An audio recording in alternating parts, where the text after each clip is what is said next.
good, YouTube, man? Thank y'all for tuning into I Am Fresh.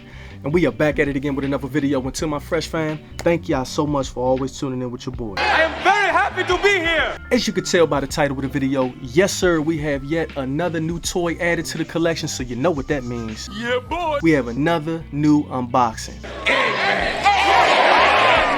For those of you all who got them post notifications turned on, y'all know that I did a post showing the box of this bad boy, letting you all know that I had another new toy, and I told you all to guess, and everybody got it wrong. I mean everybody, not one of y'all got it right, and that makes me happy low-key because I'm even more excited to show you all what shotgun I actually got. Something totally different. This is something more legendary. This is something more nasty, you know what I'm saying? So without further ado, let me go ahead and reveal to you what shotgun I got. Hey, but before I show y'all, do me a favor, close your eyes. Just close your eyes, man. Close your eyes.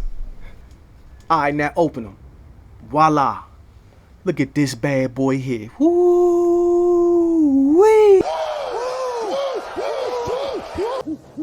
I like it a lot. Y'all know what model this is? Huh? Cause ain't none of y'all say it in the comments. Y'all ain't say it, man. Everybody said 590. Everybody said the S and the Shockwave and all that. I thought the size of the box would have gave it away. Mossberg 930 SPX. Look at that bad boy. No, I did not get this thing used. I got this thing brand spanking new. I actually had this thing on my cop list for a long time. I just wanted to wait for the right price. I've been hearing folks saying that you can get these things for a sweet deal if you're just patient and you keep your eyes out. And let me tell you, patience is a virtue. I was able to land this thing for $625, which is a complete deal, especially for this platform right here. You can find these things ranging anywhere between upper sevens all the way up to 1,000 plus. So this is my first kind of, I guess, mid-tier level shotgun. I had a bunch of entry-level shotguns, and this one right here I think will be, you know, like the next step up, you know, before you get into that 1,000 plus price point shotguns. And as you can see, it has a very nice Benelli M4 silhouette going on right here. Very nice. So enough all that rapping, let's jump into the specs. All right, brand spanking new. Sent it out to me, as bone dry, so as you can see I got it oiled up because I like my fish wet and squirming. Pee on me. Let's go from back to front.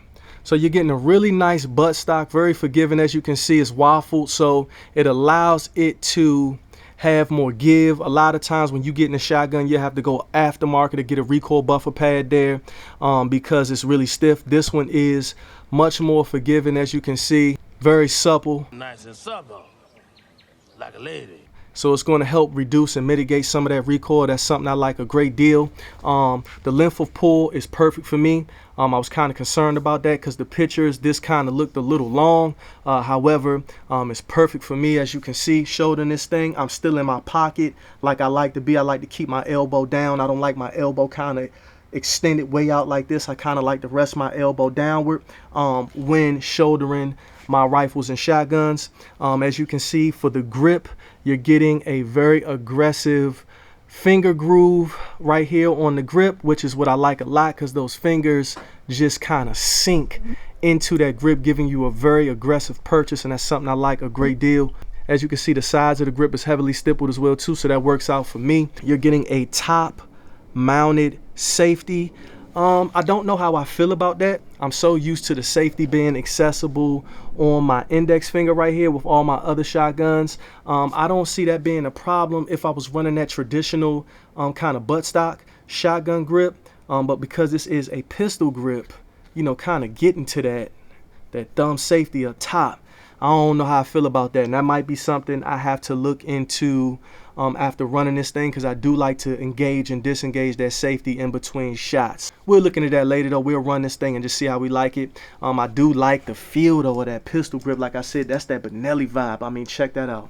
Let's move up to the receiver. As you can see, you are getting a extended bolt release right there, which is very nice. It's also heavily textured as well too. That's something that I like as well, so that you know that you're accessing that bolt release right there.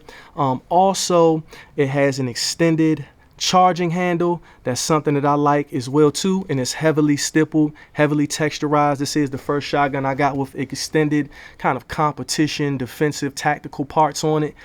Coming up top to the sights, as you can see, you have a rear halo peep sight on the back that is fully adjustable for windage and elevation, as well as it's mounted on a railing system, as you can see, obviously, because I have a red dot up top. So you're able to take all of this off, and say you wanted to run you know, a different pair of iron sights on here, or whatever type of optic, or you just wanted to put a scope, whatever, you can do that, because it does come factory with the railing system on here, and this is removable. It's not fixed in place. Okay, as you can see, you're getting a very nice gap in between the magazine tube and that lift gate right there. That's something that I like, because my thumb tends to get snagged in there with my other shotguns. As you can see, we do have a chamber flag in this thing, so this thing is safe and it is not loaded. I want to show you all the trigger on this thing. All right, so let's take a look at the trigger. So as you can see, just a faint amount of play, faint amount of take up there. Very short, very crisp, very smooth trigger pull. I mean, that's absolutely phenomenal. I don't know if y'all can see that smooth little dimple right there. I think that's a live round chamber indicator, because as you can see, it's protruded with a fresh charge. When you go ahead and squeeze the trigger, it retracts back into the trigger guard. So let's check that out. Moving right along, let's get to the handguard. It feels super industrial. It's really nice and tight and firm. Absolutely no play, no give in it, and that's something I like as well. You're getting some aggressive stippling at the bottom as well, so I like that. Again, clammy hands. When you're running this thing without gloves, you want to make sure you can get a good purchase and be able to control this big boy 12 gauge. So that stippling at the bottom is very tasteful. I like it a lot, and it's not overly aggressive, taking up the whole handguard, so that's cool. And as you can see up front, you're getting that fixed elevated fiber optic front sight that co-witnesses beautifully should you want to run this type of configuration right here with a red dot.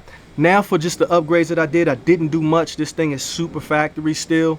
As you can see, I am running a Velcro mounted side saddle on here that holds 6, and you're able to rapidly deploy it and exchange it out for a fresh one should you use all the shells. As you can see, it's got that hoop right there. As you can see, I'm running just a generic red dot sight on here. Again, I've been running these red dots on all of my shotguns. They have not lost zero, have not failed me not one bit. So if it ain't broke, don't fix it. The capacity, this thing is a 7+1. You're getting 7 in the tube, 1 in the chamber, and you can ghost load it. If you guys know how to do that, you can throw another round on the lift gate. So this thing can actually hold a total of 9 rounds. I hope you all got those post notifications turned on so you guys can be tuned into the first shots of this bad boy. I'm super excited. I hope you all are too. I'm super excited to shoot this thing. I cannot wait to see how it performs. Listen, man, if you guys are feeling this bad boy right here, do not hesitate to hit that thumbs up button. Comment down below. What's your thoughts on this 930 SPX? I think this thing is nasty, especially for the price. And if you haven't already, man, consider hitting that subscribe button and joining the Fresh Fam, because I keep telling y'all, we ain't going nowhere. But until the next time, I'm gonna catch y'all on the next one. I'm rich, bitch! Peace.